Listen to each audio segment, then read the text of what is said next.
اعوذ باللہ السمیع العلیم من الشیطان الرجیم من حمزہ ونفخہ ونفثہ بسم اللہ۔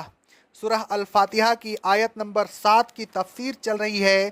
جب آپ امام کے پیچھے نماز پڑھیں تو امام کے سقطوں میں سورہ فاتحہ پڑھا کیجیے۔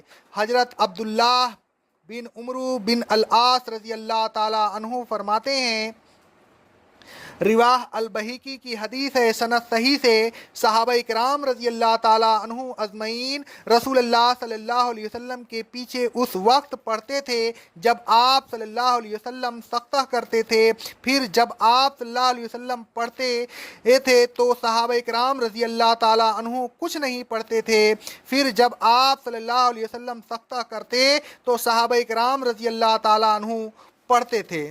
اس حدیث سے ثابت ہوا کہ امام کو 2 سقطے کرنے چاہیے تاکہ مقتدی ان سقطوں میں سورہ فاتحہ پڑھ لے۔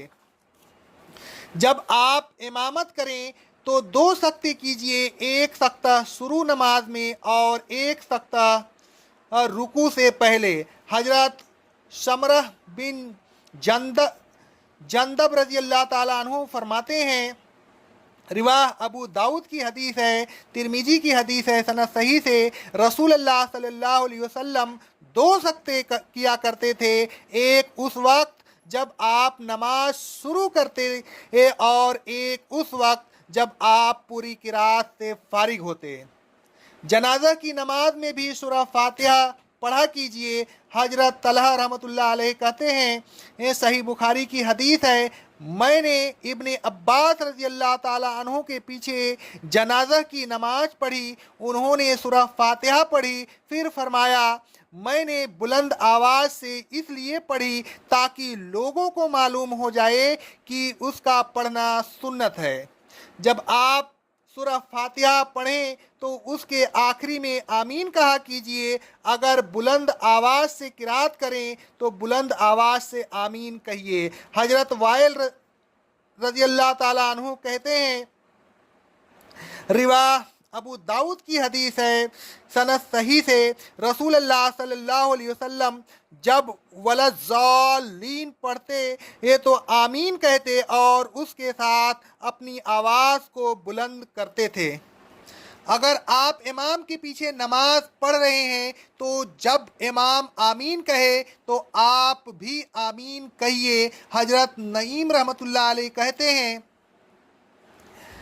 نسائی کی حدیث ہے، سند صحیح سے میں نے ابو ہریرہ رضی اللہ تعالیٰ عنہ کے پیچھے نماز پڑھی، انہوں نے بسم اللہ الرحمن الرحیم پڑھی، پھر سورہ فاتحہ پڑھی، پھر جب وہ غیر المغضوب علیہم ولا الضالین پر پہنچے تو آمین کہی، پھر لوگوں نے بھی آمین کہی، پھر جب انہوں نے سلام پھیرا تو فرمایا قسم اس ذات کی جس کے ہاتھ میں میری جان ہے، میں نماز کے معاملہ میں تم سب سے زیادہ رسول اللہ صلی اللہ علیہ وسلم کے مشابہ ہوں۔ رسول اللہ صلی اللہ علیہ وسلم فرماتے ہیں، صحیح بخاری اور صحیح مسلم کی حدیث ہے، جب امام غیر المغضوب علیہم ولا الضالین کہے تو تم بھی کہو، اس لیے کہ فرشتے بھی آسمان پر آمین کہتے ہیں، بس جس کے قول کی موافقت فرشتوں کے قول سے ہو جائے گی اس کے پچھلے گناہ معاف ہو جائیں گے۔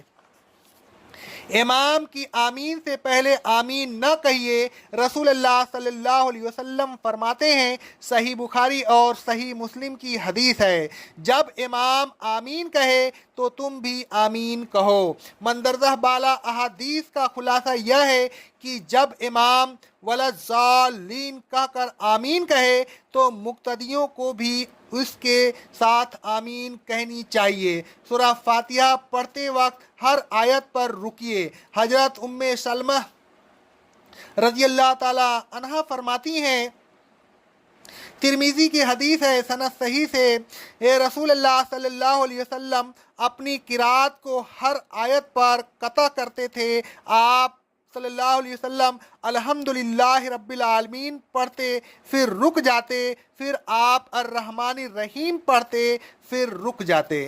اقول قولی ھذا استغفر اللہ استغفر اللہ استغفر اللہ۔